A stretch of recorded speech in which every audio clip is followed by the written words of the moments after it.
This episode of the Y-Files is brought to you by PDS Debt. The night after Christmas 1980 was the last time Airman First Class John Burroughs would ever lead a normal life. He was on patrol at American-operated Woodbridge Air Force Base in southern England. Woodbridge and nearby Bentwaters, called the Twin Bases, were rumored to possess nuclear materials. This was the middle of the Cold War and tensions were high. The threat of nuclear attack, global escalation, and more sat heavy on the shoulders of Burroughs and his fellow servicemen.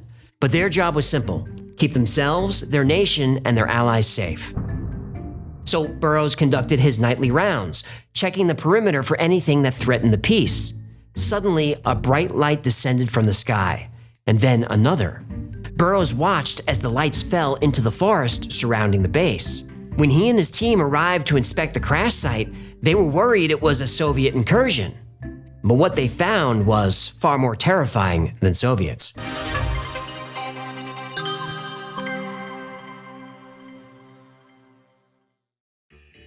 Dr. Hecklefish paging Human. Human, please report to the OR. Dr. Hecklefish needs Human in the OR. You gotta be kidding me. Human, there you are. I need your power washer, a 5-gallon drum of Ajax, and $10,000. Gertie will be there in an hour. She's leaving now. Just shove this stuff in a hump bag. There are so many things in that statement I that don't have time to debate you, Human. They're gonna have my bespoke camel van finished this afternoon. Bespoke camel van? It means custom made. I know what bespoke means. Then you know how important it is to pay these guys on time. So chop chop with the bread, Jack. Why are you buying a custom camel van?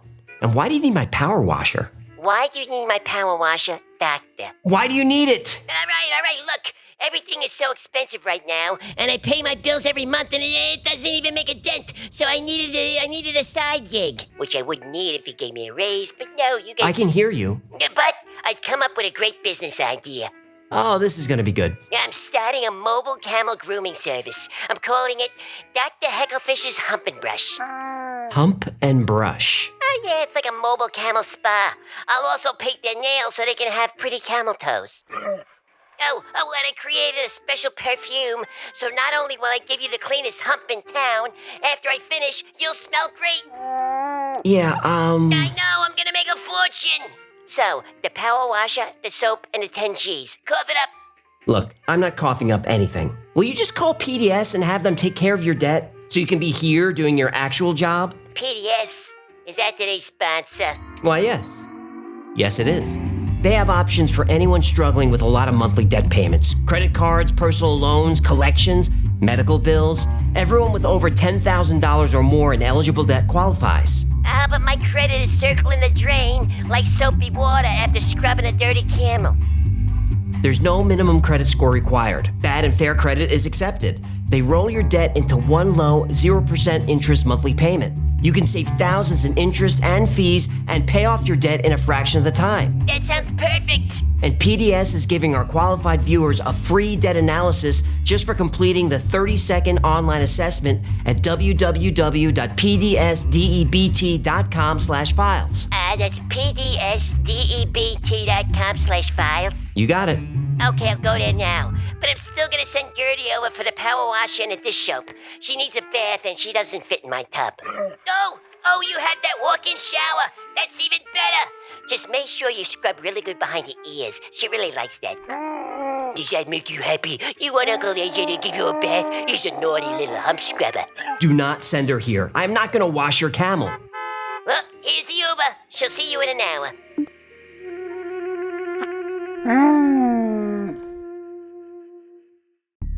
It all started around 3 a.m. on December 26, 1980.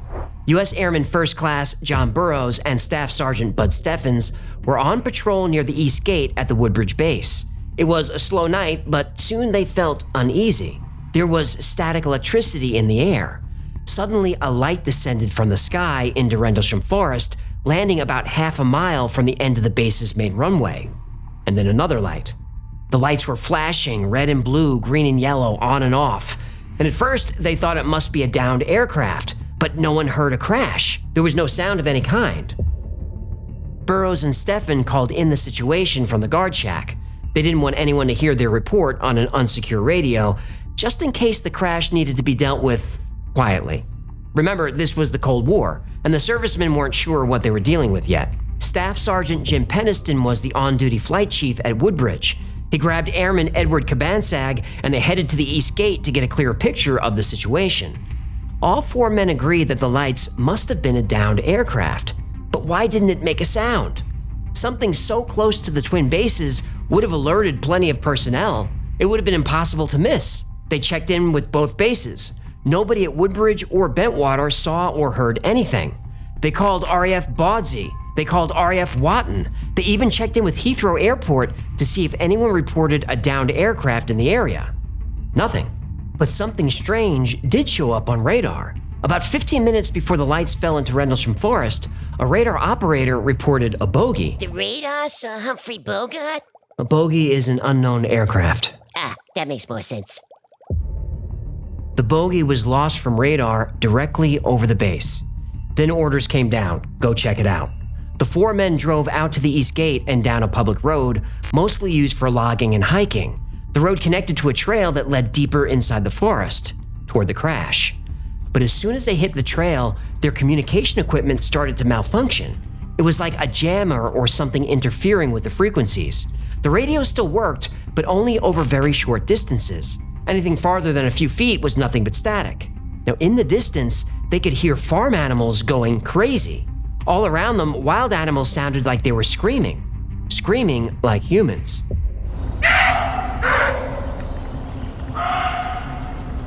And they admitted this terrified them. In all the time they'd lived in and around twin bases, they'd never heard anything like this. They kept walking for a few minutes before they came upon a small clearing. And as soon as they stepped out of the trees, an explosion of light hit them. The light was blinding. Even though it was the middle of the night, the area was lit up like the day. They shielded their eyes and finally saw the source of the light. It was coming from a craft.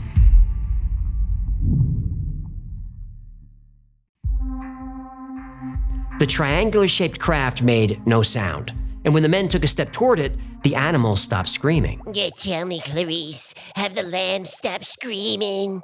You want me to tell the story or not? Sorry, I couldn't help it. Go on. The feeling of electricity was now everywhere. Peniston said he could feel it on his skin. He rubs the lotion on its skin, or else it gets the hose again. When Peniston got closer, he saw symbols that looked like hieroglyphics engraved on the side. He ran his hand along the exterior of the craft. The metal was smooth and warm to the touch. The symbols, whatever they were, felt like sandpaper. As Peniston drew his hand away, everything went bright white. It took a second for his vision to return, and when it did, he grabbed his notebook and wrote down as many details as possible, including diagrams. After a few minutes, the craft slowly started to lift into the sky, still silent. It took 2 or 3 minutes to clear the tree level. Peniston wrote about the liftoff in his notebook. I estimated it to be about 3 meters tall and about 3 meters wide at the base. No landing gear was apparent, but it seemed like she was on fixed legs. I moved a little closer. I walked around the craft, and finally, I walked right up to the craft. I noticed the fabric of the shell was more like a smooth, opaque black glass. Where the craft had landed, they saw a few indentations in the ground, but not much else. As they made their way back to the others, Peniston made the comment that the experience lasted a few minutes. Burroughs stopped, confused. For him, it was only a few seconds, and that was weird. They finally got to the end of the trail, but everybody was gone. Cabansag, Chandler, and 6 other military personnel were all the way back on the road and in a state of panic. In the commotion, someone radioed Woodbridge to report Burroughs and Peniston were found safe and alive. They could call off the search party. Search party? Yeah, Peniston and Burroughs didn't understand. They were just a short walk down the path, and they were out of contact for just a few minutes. But that's not what everyone else experienced. When Burroughs and Peniston disappeared into the forest, they were gone for almost 45 minutes. Missing time! Yep. Then Peniston felt dizzy and uneasy on his feet. And though he didn't admit it at the time, this is when the vision started.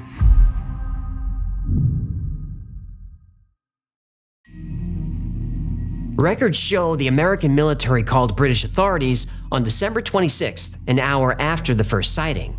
At 4 a.m., local police were called to the location but the only lights they could see were from the Orford Ness Lighthouse a few miles away. We have a sighting of some unusual lights in the sky. Have sent some unarmed troops to investigate. We are terming it as a UFO at present. Around 5 a.m., Deputy Base Commander Lieutenant Colonel Charles I. Halt arrived on the scene. Halt was 41 years old at the time and had served in Vietnam and Korea. He had no time for UFO stories and was annoyed that his men were getting distracted by such nonsense. And believing this was all nonsense, Halt ordered a staff sergeant to add information to the shift's logs using vague terminology. But it didn't matter what was written in the logs. By the early morning, it seemed like everyone knew a UFO had landed nearby during the night. Before daybreak, a group of men went back to the site to take measurements and photographs. The 3 indentations Penniston and Burroughs saw were still there. It was the middle of winter and the ground was frozen solid, so whatever created these indentations must have been incredibly heavy. Once they were done gathering information, the men returned to base and went about their business. Penniston drove home and tried to catch up on sleep, but he couldn't relax. He felt compelled to go back to the landing site, like his entire body was telling him to return. So he did. Penniston brought plaster of Paris to take a mold of the indentations of the landing marks. He wanted physical proof of what happened to him, so he can prove to himself that he wasn't crazy. The rest of December 26th was uneventful, as was most of December 27th. But that evening, the base had its annual awards dinner, and most of the officers were in attendance, including Colonel Halt. In the middle of the event, the on-duty shift commander burst through the door. His face was pale and he looked like he was in shock. He made a beeline for Halt and whispered, "Sir, it's back."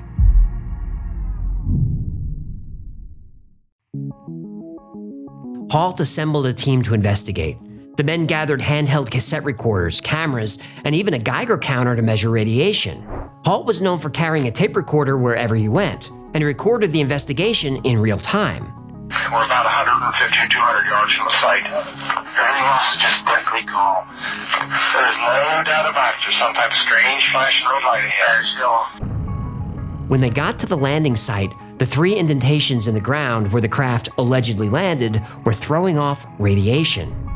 710's right there, sir. We found a small blast, what looks like a blasted or scrubbed up area here. We got very positive readings. Let's see, is that here the center? Yes, it is. This is what we assume would be the dead center. The trees around the site were discolored and there were odd abrasions on the trunks. Indentations look like something twisted as it got, as it sat down on them. Looks like someone took something and sat it down and twisted it from side to side. Very strange. Hey, this is eerie.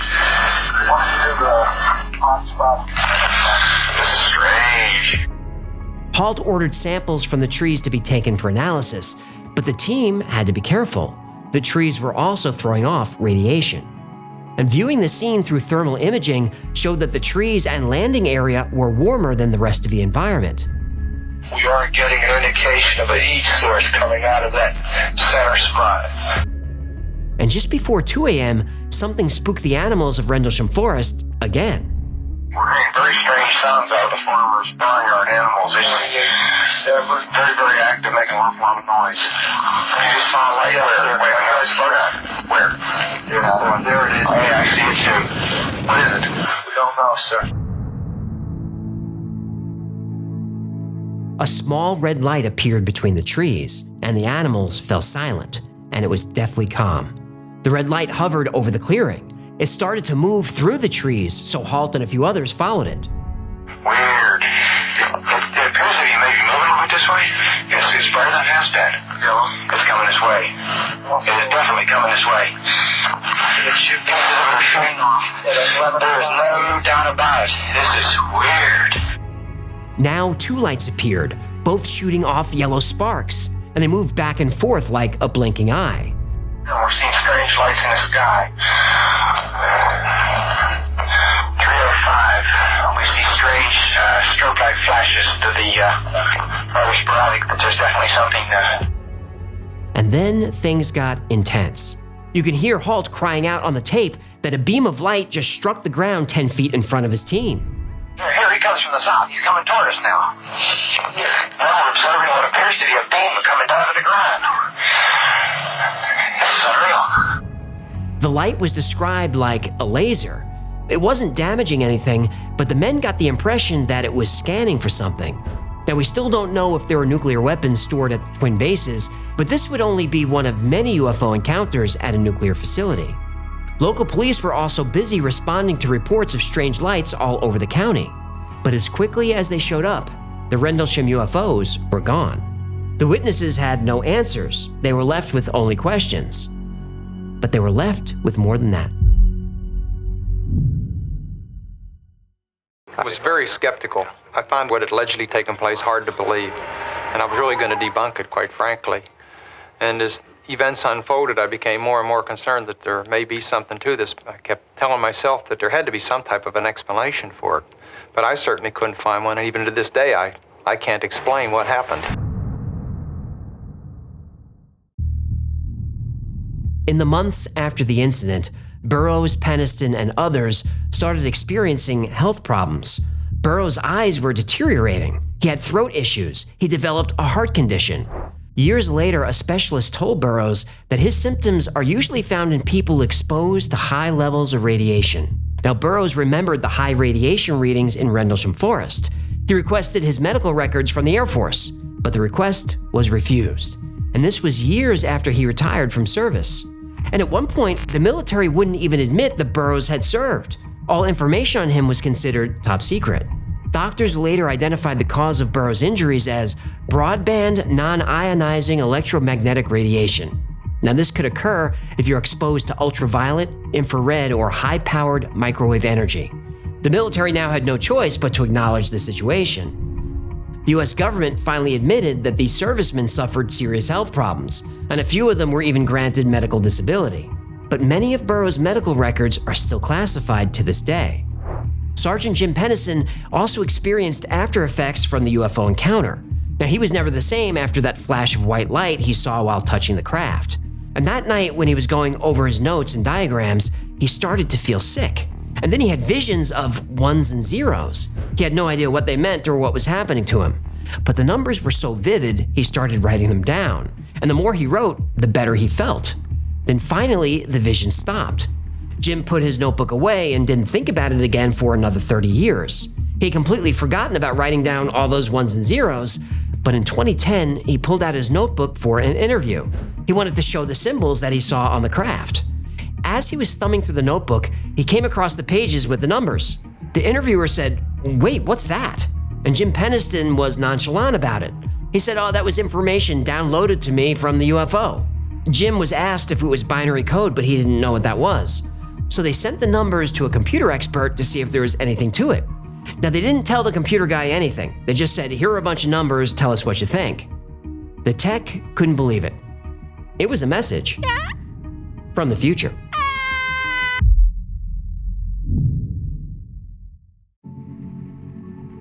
For 30 years, Jim Peniston had a binary message transmitted to his brain from a UFO, and he didn't know it. This is what it said. Exploration of humanity continuous. Continuous for planetary advance. Eyes of our eyes. Origin year, 8100. And if that doesn't blow your mind, how about this? The rest of the message is a list of coordinates for locations all over the planet. Caracol, Brazil. Sedona, Arizona. The Great Pyramid of Giza. The Nazca Lines in Peru. Mount Taishan in China. The Temple of Apollo in Greece. And this final location is labeled the Origin. Wait, what? In the middle of the ocean? Yes, but this location might not have always been ocean. There is a mythical island called Hy Brasil that was allegedly here at one time. Hy Brasil is a phantom island, which is an island that appears on maps for a period of time but is later found to not exist. Now, Hy Brasil appeared on maps for hundreds of years, including the famous Piri Reis map, which was based on much older maps. Researchers and archaeologists have searched extensively for the island, and there is evidence that islands once existed there. Shallow water shelves have been found at Porcupine Bank, northwest of Ireland, and similar shelves were discovered at Rockall further north. All of the locations in the binary code are known as highly spiritual places, but they've also been called portals to other dimensions or to other planes of reality. Because of this, Jim Penniston doesn't think the Rendlesham UFO was extraterrestrial. He thinks it was us. He thinks this was a message from humans from 6,000 years in the future. And that's becoming a more common theory regarding the recent UFO activity. And I've noticed that NASA is being very cute about their explanations. They said just this week that there's no evidence that any UAPs are extraterrestrial in origin, but they still don't know what they are. To me, that sounds like NASA thinks it's possible that the UAPs are not from another planet, but from this planet. Now, maybe an ancient race of humanoids have existed here for thousands or millions of years, and now they're making themselves known. Or maybe, like Jim Penniston believes, we're being visited by our future selves. The big question is, why? Why now? It feels like they're trying to warn us of something. And because UFOs seem to be very interested in what we're doing to the planet, and extremely interested in what we're doing with nuclear technology, the warning is pretty serious. So let's hope these UFOs really are from outer space, because then they're warning us of a disaster that could happen. If the warnings are from us in the future, then whatever disaster they're afraid of, it's already happened. And considering what's going on in the world right now, I don't think there's any way to stop it.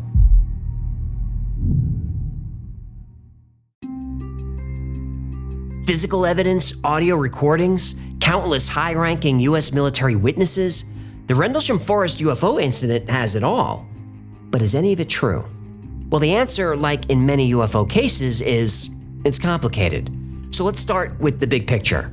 Are there official records of an unknown object in Rendlesham Forest on December 26th and December 28th, 1980? Yes. Is there evidence from the original investigation corroborating the UFO story? Yes. But there are issues. There's a discrepancy over the date of the first sighting. All of the official witness statements say the lights first appeared on December 26th, except one. Penniston's statement is undated, and both he and Halt wrote independently the date of the first sighting was actually December 27th, the following night. Halt didn't even file an official statement with the military. He wrote a memo on January 13th, 1981, after taking statements from Penniston, Burroughs, Cabansag, Chandler, and others. But some of the witnesses said their statements were rewritten and they were forced to sign. In Burroughs' witness statement, he said the light came from the nearby lighthouse, and that's that. Cabansag's statement says the same thing. The Orfordness Lighthouse is visible from the landing site on the eastern edge of Rendlesham Forest, the exact direction the men saw the lights. The blue and red lights? Well, Burroughs said it was probably just local police checking out the scene. Penniston is the only witness who claimed to encounter the craft. He said he got within 50 meters of it, but it flew back every time he got closer, and later that story changed. Penniston is the only one who reported missing time, and he didn't report this until years later, and only after he went through regression hypnosis in 1994. You said hypnosis with a little bit of stank on it. Yeah, I'm not sure if regression hypnosis is finding lost memories or creating new ones. Whoa! It's all right, sweetheart. What is it? Oh, there was like 20 of them. It was during hypnosis when the details about touching the craft and the symbols got added to the story. Penniston and Burroughs both have changed their stories a lot over the years. There was a very strange feeling in the air. Colonel Halt is always portrayed as this by-the-book, hard-nosed military commander, but there are questions about him too. Halt is quoted as saying, during debriefing, witnesses to the Rendlesham UFO incident were subjected to mind control efforts using drugs and hypnosis by the British and American authorities. Now, no one else makes this claim, and it wasn't mentioned until years later. And a lot of data Halt said existed no longer does. Cover up. Well, a lot of people say that, and it could be. But Halt's famous audio recordings are in his possession, and he says he's got the whole night, 4 or 5 hours on tape. But he's only released 18 minutes of audio, and those 18 minutes are edited. He refuses to release anything else. Now, Penniston's notebook is also a problem. Other witnesses say there's no way he could have written anything down. He wasn't at the site long enough. The notes also don't line up with the other witness statements. Even the date is wrong. Now, there are plenty of details in witness statements that do line up, but a lot of those can be explained.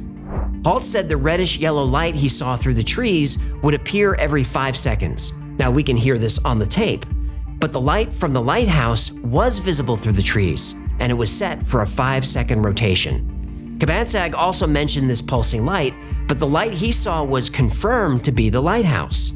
Whenever the Rendlesham story comes up, we only hear from the witnesses who confirm the story as true. Rarely do we hear from the many witnesses who claim there were no UFOs. But those witnesses do exist, and they too have given sworn statements. There was absolutely nothing in the woods. We could see lights in the distance, and it appeared unusual as it was a sweeping light. Contrary to what some people assert, at the time almost none of us knew there was a lighthouse at Orfordness. Remember, the vast majority of folks involved were young people, 19, 20, 25 years old. That's one reason the lights appeared interesting or out of the ordinary to some people. Government shill. Maybe. The marks in the trees were confirmed to be hatchet marks, indicating to foresters which trees to cut down. The high levels of radiation actually weren't high at all. Even the highest readings were within the normal range for background radiation. The indentations in the ground weren't all that deep. Locals say they were made by animals. Now, speaking of animals, the screaming in the forest is a creepy detail of the story, but it was probably a deer. Oi, deers scream? Muntjac deer do.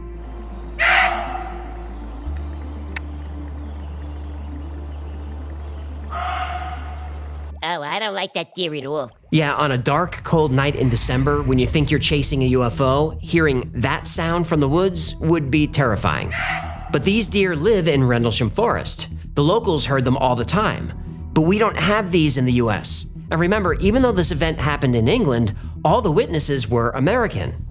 In 2018, former members of the SAS, British Special Forces, said the whole thing was a prank. In 1980, SAS had tested the security of the base by parachuting in. They got caught. Remember, this was potentially a nuclear base. This was the hut row here, where weapons were stored in the ATF fire team facility down there. So the British paratroopers were roughed up and interrogated for 18 hours to make sure this wasn't a Soviet ruse. The British soldiers didn't report the incident, which is not surprising. Competition between military allies is always fierce, but you don't rat on fellow soldiers. But the SAS got their revenge. They said they staged the whole incident and it got out of hand.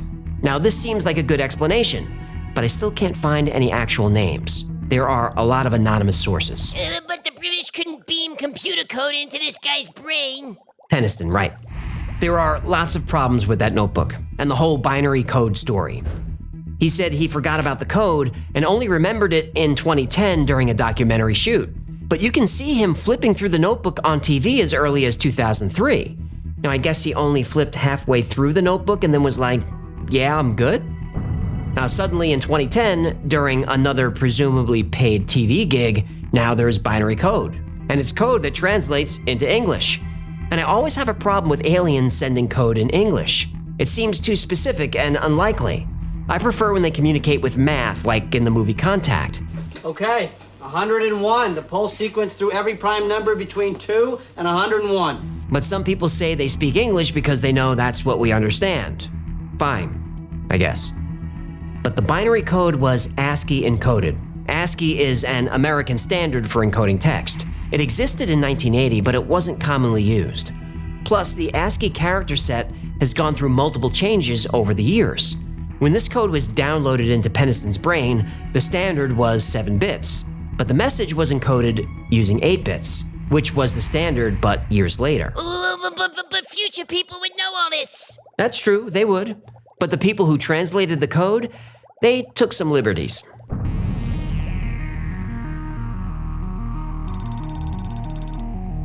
They said it was this, but it actually translates to this. Fragments of words, no coordinates. Oh, but maybe the future people know this too, and soon we'll be able to see the real message with even more bits or whatever. Hey, I'm trying. Work with me here. And remember how Penniston sees a flash of light, goes into a little bit of a trance, and then has this binary code suddenly in his head? Yeah? Well, that's the exact plot from an X-Files episode. Oh, no. The episode is called Conduit and aired in 1993, many years before Penniston said anything about binary code. Oh, I'm really annoyed right now. Yeah, there are a lot of problems with the Rendlesham story. Now, when you consider how many people were involved in the incident, it was always going to be impossible to know the truth. Everyone has their own version of events, whether we like it or not, that's human nature. Those who are pro-UFO use the many high-ranking military eyewitnesses as proof and ignore all the conflicting evidence. Any evidence that's missing, well, it's a cover-up. And those who are anti-UFO just see the data attempting to debunk the incident, and they consider nothing else valid. The truth is probably somewhere in the middle. And there is another possibility, that the Rendlesham UFO incident could have been part of a counterintelligence operation. Government disinformation is one of the most frustrating parts of UFO research. Counterintelligence officers like former Air Force OSI agent Richard Doty insert themselves into events like the one in Rendlesham Forest. Then they spread just enough chaos, rumors, and crazy to confuse a situation. And Doty openly admits it was his job to lead the public away from the truth, to discredit the reputations of those involved, and ensure that even true information is met with skepticism. In the early 1980s, the Air Force was ramping up UFO disinformation campaigns, and Doty was a big part of that. Whistleblower David Grush has suddenly appeared now that UFOs are mainstream news. But remember, he also worked in the Air Force as a counterintelligence officer, and everything he says publicly is approved by the Pentagon first. And because of how successful counterintelligence operations are at covering up real events, we'll likely never know the full truth about the Rendlesham UFO incident. But that doesn't mean we shouldn't stop looking. And when military intelligence whistleblowers show up, I'm skeptical, but I also want to hear them out. Because contrary to what the military thinks, they're not smarter than we are. Their house of cards is built with lies, and it only takes one piece of evidence, one witness, or one mistake, and the whole thing comes crashing down. And me? I can't wait.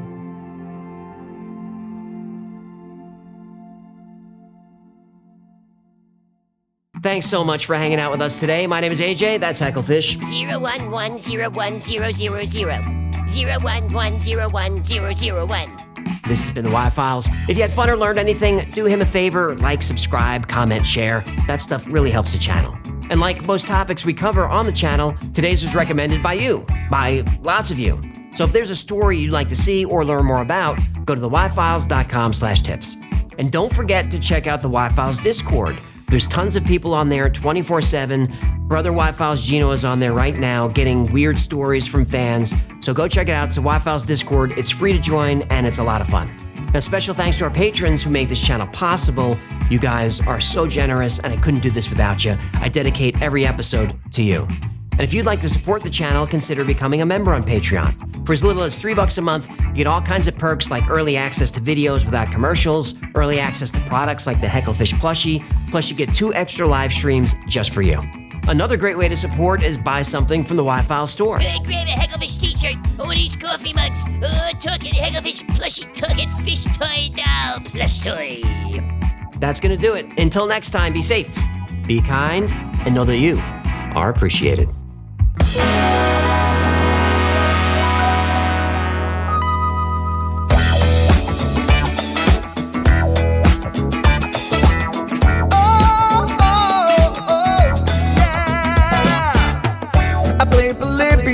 In Area 51, a secret code inside the Bible said I would.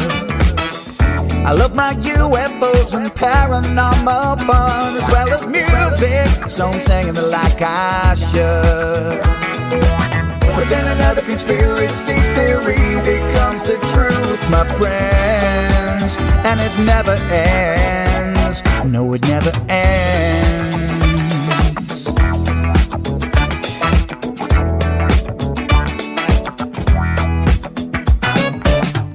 I feel the crap got stuck inside Mel's hole with MK Ultra of being only too aware.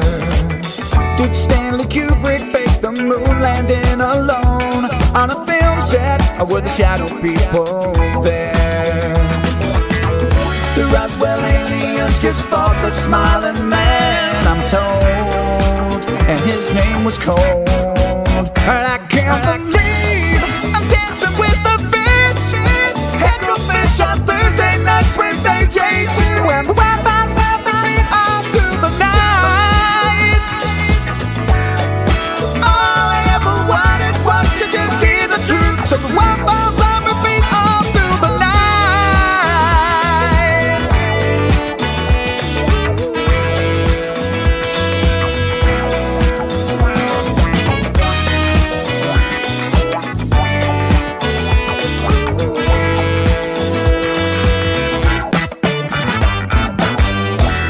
Superman sightings and the solar storm still come to Agatha, the secret city underground.